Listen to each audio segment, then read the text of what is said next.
People पतवारी की कहानी। एक गुजरी थी।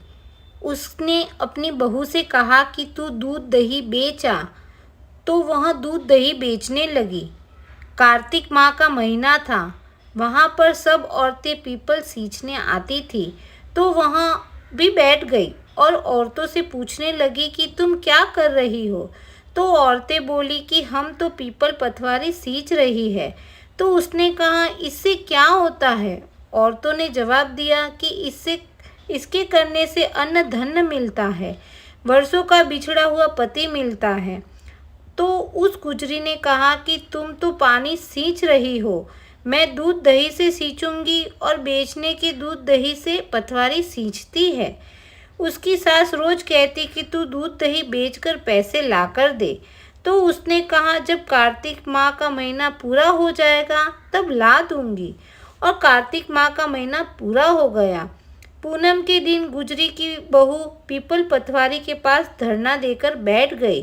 पीपल पतवारी ने पूछा कि तू तू यहाँ क्यों बैठी है। उसने कहा, मेरी सास दूध दही के पैसे मांग रही है।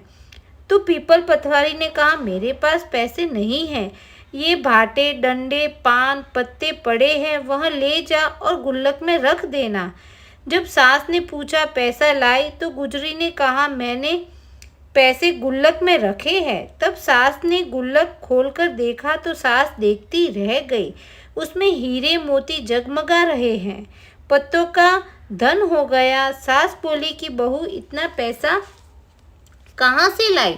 तो बहू ने आकर देखा कि बहुत धन पड़ा है। तब गुजरी की बहू ने कहा, सासू जी, मैंने तो 1 महीना दूध दही से पीपल पतवारी सींची और मैंने उससे धन मांगा था। तो उसने मुझे भाटे डंडे पत्ते दिए, जो मैंने गुल्लक में रख दिए और वह हीरे मोती हो गए। तब सासू जी ने कहा कि अब की बार मैं भी पतवारी सींचूंगी। सासू दूध दही तो बेच आती और हांडी धोकर पीपल पतवारी में सींच आती और बहू से कहती कि तू मेरे से पैसे मांग। तो बहू ने कहा कि कभी बहू ने सास से हिसाब मांगा है। सासू जी महीने के आखिरी में पीपल पतवारी पर जाकर धरना देकर बैठ गई। तो डंडे पत्ते पान भाटे उसे भी दिए और कहा, गुल्लक में जाकर रख दे। फिर बहू ने खोलकर देखा तो उसमें कीड़े कचरे हो रहे थे। बहू ने सास से कहा कि यह क्या है। तो सास देखकर बोली कि पीपल पतवारी ने तेरे को तो अन्न धन दिया और मुझे कीड़े मकोड़े दिए। तब पीपल पतवारी बोली कि बहू तो निस्वार्थ सींचती थी और सासू जी धन की भूख में सींचती थी। इसलिए हे पीपल भगवान, पतवारी माता, जैसे बहू पर प्रसन्न हुए वैसे सब पर प्रसन्न होना। जय पीपल पतवारी माता।